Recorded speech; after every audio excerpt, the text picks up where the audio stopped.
मैं बीना किचन से बोल रही हूँ। आप लोगों को हार्दिक स्वागत है।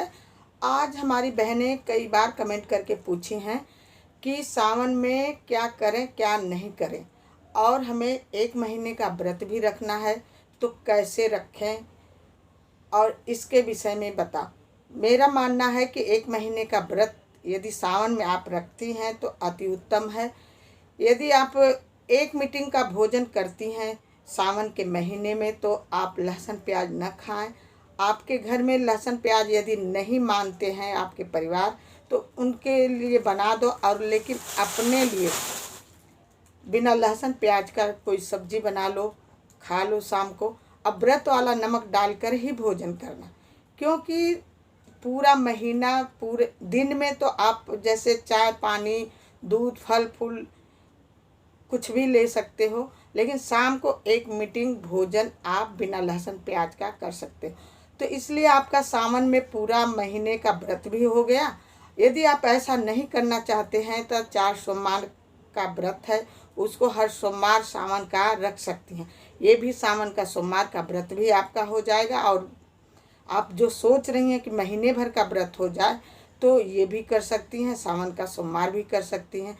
और क्या करना चाहिए क्या नहीं, सावन में साग नहीं खाना चाहिए, दही नहीं खानी चाहिए, लहसुन प्याज नहीं खाना चाहिए, और कोई ऐसी चीज़ें नहीं खानी चाहिए। हमारा कहने का मतलब ये है कि सावन में शाम को रात को जल्दी सो जाओ, सुबह जल्दी उठो, क्योंकि सावन का सोमवार वाले दिन थोड़ा जो आसपास घर के आसपास मंदिर हो तो मंदिर में जा करके आप पूजा पाठ कर लो सावन का, क्योंकि ये सावन का महीना बहुत अति उत्तम है, फलदायी है।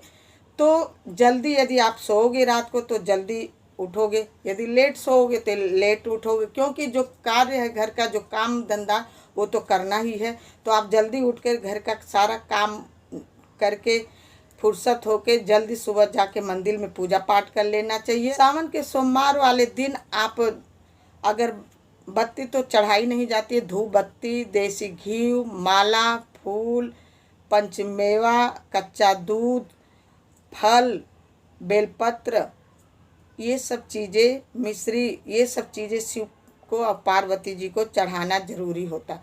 शहद से रुद्राभिषेक कर दो, गन्ने के रस से अभिषेक कर दो, क्योंकि ये सब चीज़ करने से हमें मनवांछित फल मिलता है। ये सब शिव जी को करने से सावन में शिव जी पार्वती का गठबंधन कर दो और पार्वती जी को श्रृंगार चढ़ा दो। ये सब चीज़ करने से हमारी मनोवांछित फल मिलता है। हम जो सोचते हैं अपने मन में सब पूरा होता है। और जैसे हमारे बच्चों की शादी नहीं होती है तो हम सावन के सोमवार में प्रण ले लें, मनी मन में संकल्प ले लें कि हे शिव पार्वती जी हमारे बच्चों की शादी हो जाए। तो देखो आपकी कितनी जल्दी बच्चों की शादी होती। चमत्कार, जैसे चमत्कार हो जाता है वैसे ही होता है शिव पार्वती जी का गठबंधन करने से। सावन के महीने में शिव जी का पूजा सब कर सकते हैं, बच्चे, बेटी, बेटा, बड़े बूढ़े सब कर सकते हैं। यदि आपके पास उस समय कोई सामान उपलब्ध नहीं तो 1 लोटा जल लेकर शिवालय में जा कर के 1 लोटा जल शिव भगवान को जल अर्पण कर दोगे तो भी आपका मनोकामना सारा पूर्ण हो जाएगा, क्योंकि शिव की महिमा ही इतनी ज़्यादा है। लोग शिव की महिमा की गाथा ही इतनी अपरंपार है कि आप जिस रूप में, जैसे रूप में आप उनको जल अर्पण करोगे उसी रूप में आपको। इसी समय से चतुर्मास का समय चल रहा है, जैसे सावन, भादों, कुआर, कार्तिक, ये 4 महीने में न कोई शादी ब्याह होती है, न मुंडन होता है, न मकान का गृह प्रवेश होता है, क्योंकि ये आषाढ़ के एकादशी से लेकर के देव उठान तक कार्तिक के महीने से इस 4 महीने के अंदर चतुर्मास महीने कहते हैं इसको, इसमें कोई कार्य नहीं किया जाता है। क्योंकि छोटे छोटे, जैसे सावन के महीने में छोटे छोटे सुख व्रत, जैसे रक्षाबंधन हुआ, नाग पंचमी हो गई, ऐसे छोटे छोटे पर्व पड़ते रहेंगे। और इस महीने में जो सावन के महीने में है, सावन के पूर्णिमा वाले दिन रक्षाबंधन पड़ती है। इसको पूर्णिमा वाले रक्षाबंधन को इसको बड़े त्यौहार से मनाते हैं, क्योंकि इस सावन के पूर्णिमा को पूरा सावन का महीना समापन वाले दिन को ही रक्षाबंधन के रूप में मनाया जाता है। ये रक्षाबंधन भाई बहन का त्यौहार बड़े पवित्र त्यौहार है, बड़े उल्लास से लोग इसको मनाते हैं। ये चतुर्मास जो महीना चला है, इसमें ये साधु संत इस 4 महीने में बड़े अच्छी तरह से तौर तरीके से एक जगह रह कर के भगवान की कीर्तन भजन करते हैं। क्योंकि इस 4 महीने में कहीं यात्रा नहीं करनी चाहिए, क्योंकि पहाड़ों पर यात्रा करो तो बरसात का महीना है, कहीं पहाड़ खिसक जाए, कहीं जल बाढ़ आ जाए, कहीं इतनी जल का बहाव हो कि जनमानस बह जाए। तो इसलिए आसपास गांव के जहां हो वहीं मंदिर में आसपास रह करके इस 4 महीना में भगवान का कीर्तन भजन करना चाहिए।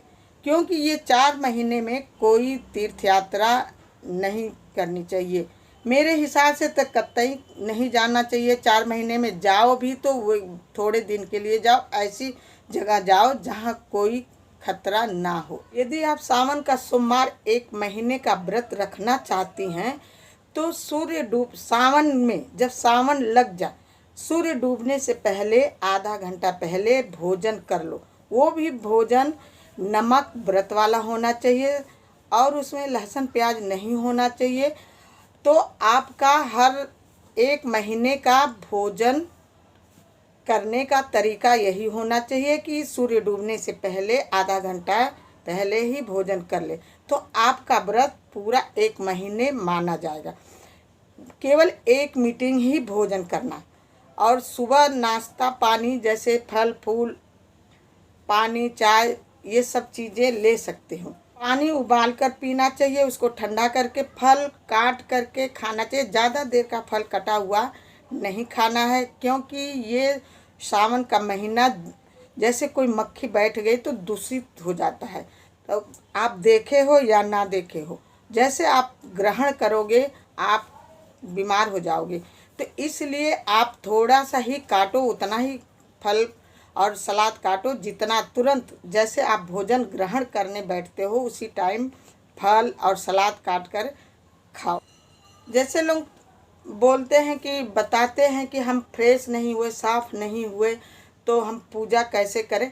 जैसे आपकी आदत है, जैसे उठे गर्म पानी 1 गिलास पी लिए, फिर चाय पी लिए, थोड़ा टहले वहले, फ्रेश हो गए, तो इसमें कोई दोष की बात नहीं है। आप जैसे करते हो सावन में वैसे ही करो। उसके बाद नहा धो करके आप पूजा पाठ घर में करो और बाहर जाके मंदिर में भी कर सकते हो। ये नहीं है कि हम फल खा करके ही 1 महीने का व्रत रखें। आप अनाज ग्रहण करके भी 1 महीने का व्रत रख सकती हैं। 1 बेला भोजन करके आप व्रत रख सकती हैं। नियम यही है, वैसे आपके यहाँ जैसे होता है वैसे करो। धन्यवाद। यदि आपको मेरी वीडियो अच्छी लगी होगी तो लाइक ज़रूर करना। लाइक करने से थोड़ी खुशी मिलती है और थोड़ा सपोर्ट मिलता है।